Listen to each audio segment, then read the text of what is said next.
Hello guys, welcome back to my YouTube channel. आज आम्ही चाललो आहे, माहिती मला खूप दिवसानंतर मी शूट करते आहे व्हिडिओ, कारण वेळ भेटत नव्हता. क्लासेस पण आहे आपलं, सो तिकडेही लक्ष द्यावं लागतं. सो आज खूप दिवसांनी व्हिडिओ शूट करते आणि हा कुठे मी घातलेली आहे. आम्ही चाललो आहे कल्की मूवी बघायला, कारण तिचा रिव्ह्यू मी ऐकला की खूप जबरदस्त मूवी आहे. सो मी आता ती बघायला चालली आहे आणि बघू, त्याचा मी तुम्हाला एंडिंगला रिव्ह्यू देईल. सो आज हा एक छोटूसा मिनी व्लॉग मी काढणार आहे, ज्याच्यात आम्ही जाणार आहोत. मी, माझी सिस्टर आणि माझा भाचा, आम्ही तिघही जाणार आहोत. सो लेट्स सी कशी वाटते कल्की मूवी. सगळे रेडी व्हायला वेळ घेतात. टाईम आहे आय गेस 2चा टायमिंग आहे अँड लास्ट 15 मिनिट्स बाकी आहेत. 15 मिनिट्स बाकी आहेत आणि हे अजूनही रेडी होत आहेत. काय करायला हवं? वेळेवर पोचू आम्ही मूवी बघायला. हां, फायनली रिक्षामध्ये आलेलो आहोत आणि आता आम्ही निघालो. एक्झॅक्ट 2 वाजता निघालो.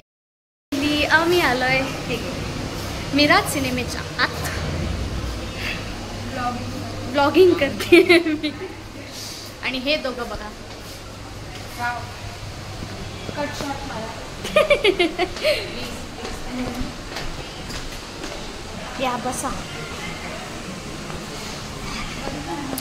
आणि 3:30चा शो आहे. सो आम्ही आता थोडंसं वेट करणार आहोत तिथे बसून, कारण शो थोडासा लेट आहे. म्हणजे मला वाटलं होतं 2 वाजताचा आहे, बट शो थोडा लेट आहे. So let's wait and I let you know movie कशी होती.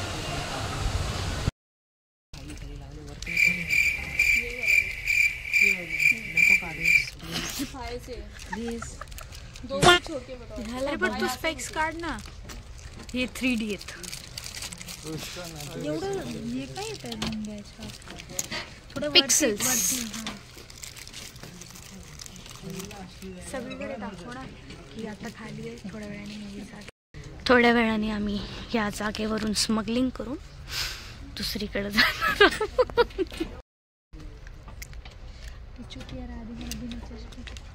कसं गॉसिप करतायत ते मी ऐक ना. आता आम्ही लोक मध्ये आलो होतो ना मूवीला, तर त्यावेळेस नाही का ते रामची मूवी निघली होती. कुठली मूवी होती? आदिपुरुष.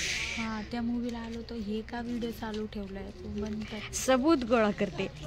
मूवीला हिने चष्मा नव्हता आणि हिला काहीच दिसत नव्हतं दिसत, कारण ही ढापणी. चष्मा okay. Oh God, please, no, no. Joke नाही. ए ते बघितलं का? No jokes. ते नाही काय? नाही ते बिग बॉस, जुना बिग बॉस मध्ये एक व्हिडिओ होता. ती बोलत होती जस्ट, तो बोलत होता जस्ट नाही का, बार बोलत होता जस्ट बिकॉज. हां, चिडवायला. जस्ट बिकॉज एक ही शब्दात. ही बघा दादी अम्मा. मी बिना चष्मा. तुला नाही म्हणले मी. ती बाजूला बसली, तिच्या हातात फक्त ऍपल. तिच्या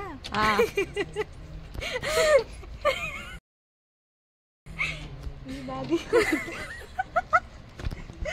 काही पण नाही बोलली. थोडी वाटत होती व्हिडिओ मध्ये.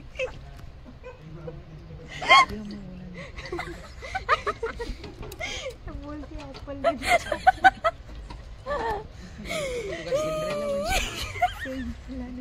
स्नो व्हाईट होती वे ती. मालूम है तेरे बाप को मत सिखा, चल. दादी अम्मा नाही का ती गरीब ऍक्टिंग करती ती.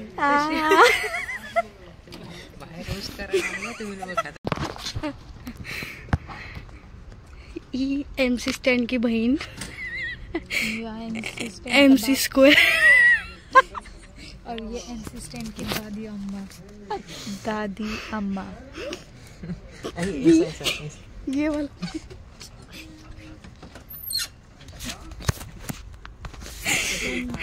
चश्मे पे चश्मा लगा के दिखाइए प्लीज. बाबा कशी दिसते मी पागल. हिच्या पण हातात एक ऍपल किंवा संत्रा देऊन टाकला पाहिजे. अरे दादी पंपकिन पाहिजे ना. पंपकिन तू घाल ना टोपी डोक्यावर. मी तर खरंच दिसत. पंपकिन वाली दिसेल नाही कधी. ती तुला तेच म्हणते आधी पंपकिन वाली. तेच म्हणते आधी पंपकिन वाली. आजीबाई आजीबाई. चल रे भोपळ्या. चल रे भोपळ्या. बोल ना सायली येतो तसं. टुनुक टुनुक.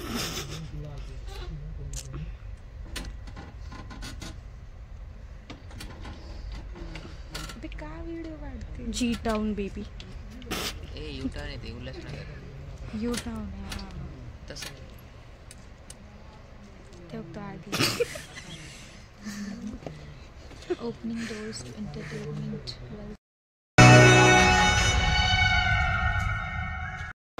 बूम होईल अशी मूवी आहे. फ्युचरिस्टिक आहे, सायन्स फिक्शन आहे, खूप जबरदस्त VFX आहे. जर तुम्ही आत्तापर्यंत ही मूवी बघितलेली नाही आहे तर प्लीज जाऊन बघा, कारण टोटल फ्युचरशी रिलेटेड ही मूवी होणार आहे. खतरनाक मूवी आहे. आता जस्ट घरी पोचले. आता या व्हिडिओला एडिट करते. एडिट केलं की व्हिडिओ पोस्ट करून टाकेन. आजच पोस्ट करून टाकेन व्हिडिओ मी. आणि एक गोष्ट सांगायची राहिली होती, डिटेलिंग. तुम्ही मूवीची डिटेलिंग बघता तुम्हाला कळेल की पैसा जर खर्चला आहे, जर एवढा पैसा लावला आहे तर वर्थ आहे मूवी. वन टाईम वॉचण्यासारखी नाही. म्हणजे one time watch type movie नाही आहे ती.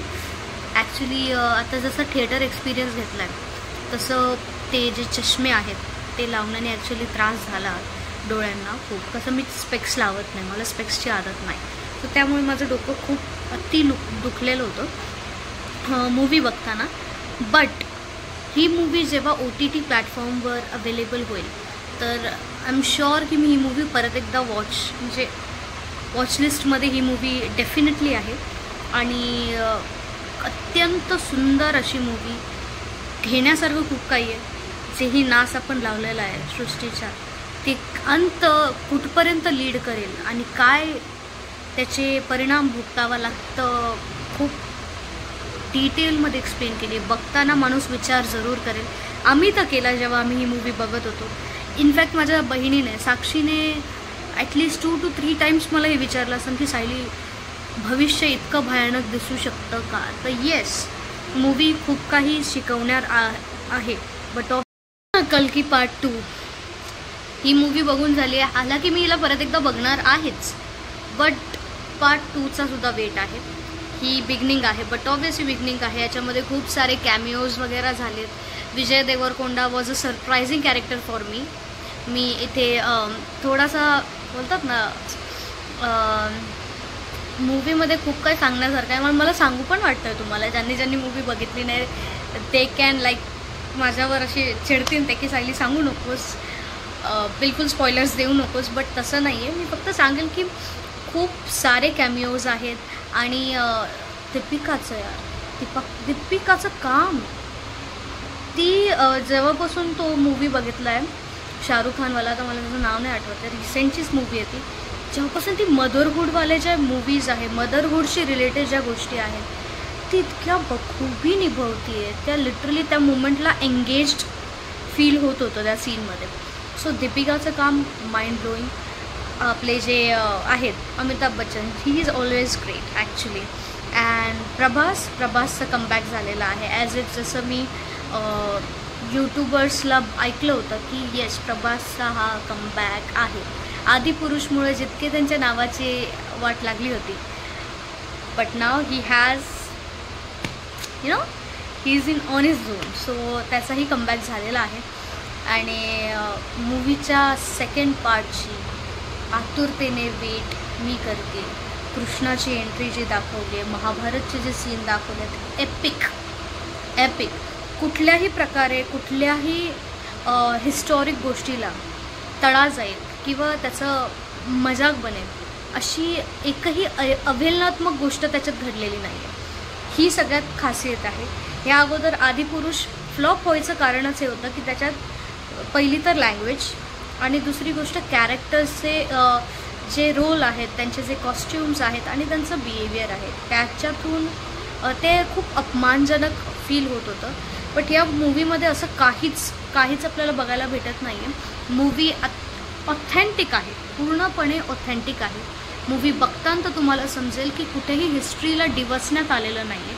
हिस्ट्रीशी रिलेटेड आहेत गोष्टी आणि 3-4 गोष्टी आहेत. त्यातला एक सीन जिथे पिंड आहे, पिंडीचा जो लोकेशन दाखवलेली आहे, नंतर काशीची जी लोकेशन दाखवलेली आहे, असे जे विविध हिस्टॉरिकल प्लेसेस आहेत त्यांना खूप डिटेल्ड दाखवलेलं आहे. जर एखादा खरंच माणूस मूवी म्हणून नाही आणि त्याला एक मास्टरपीस म्हणून बघायला गेला आहे किंवा मूवीची जास्त जानकारी ठेवणारा माणूस जर ही मूवी बघतो आहे, so he can relate with my words की मूवी एपिक होण्यामागचं कारण VFXच नाही तर त्याची रचना, त्याची रायटिंग वर्क्स, त्याचे डायलॉग्स, त्याचे कॅरेक्टर्स आणि जी पण बोलतात ना ओव्हर एक्झॅज्युरेटिंग थिंग्स आहेत ते पहिल्या हाफमध्येच त्यांनी कवर केलेली आहे. सेकंड हाफ तुम्हाला टोटल थ्रिल, ज्या लोकांना थ्रिल आणि मारामारी वगैरे हे बघायला खूप आवडतं, ॲक्शन रिलेटेड गोष्टी बघायला खूप आवडतात, ही मूवी खूप एन्जॉय करणार आहेत. पॉपकॉर्न्स घेऊन बसा, बिलकुल म्हणजे मिस नका करू एकही सीन. सगळ्या सीन्स इंटरकनेक्टेड आहे. एक जरी मिस केला तरी तुम्हाला समजून येणार नाही की कुठल्या कॅरेक्टरबद्दल काय होणार आहे.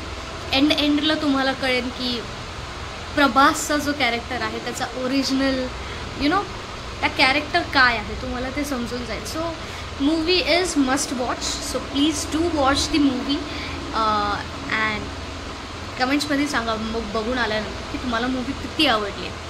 आणि ज्यांना ॲक्च्युली डिटेलिंग्स वगैरे आवडत नाहीत ते मे बी थोडंसं बोर करतील कारण हिस्टॉरिक असल्यामुळे आणि खूप जास्त वॉर आहे, मारामाऱ्या खूप आहेत आणि मूवी ॲक्च्युली डिटेल्ड आहे आणि मी 3D बघितलं फक्त त्यामुळे डोळे माझे फक्त दुखत आहेत. कारण थोडेफार मी इथे स्पॉयलर्स दिलेले आहेत तर ते मे बी तुम्हाला थोडं मूवी प्रति थोडंसं अट्रॅक्शन फील करून देईल आणि तुम्हाला बघण्यात इंटरेस्ट वाढेल आणि तुम्ही पटकन जाता आपल्याला थिएटरला. सो त्यासाठी मी तुम्हाला सांगितलं आहे. बाकी it's all up to you.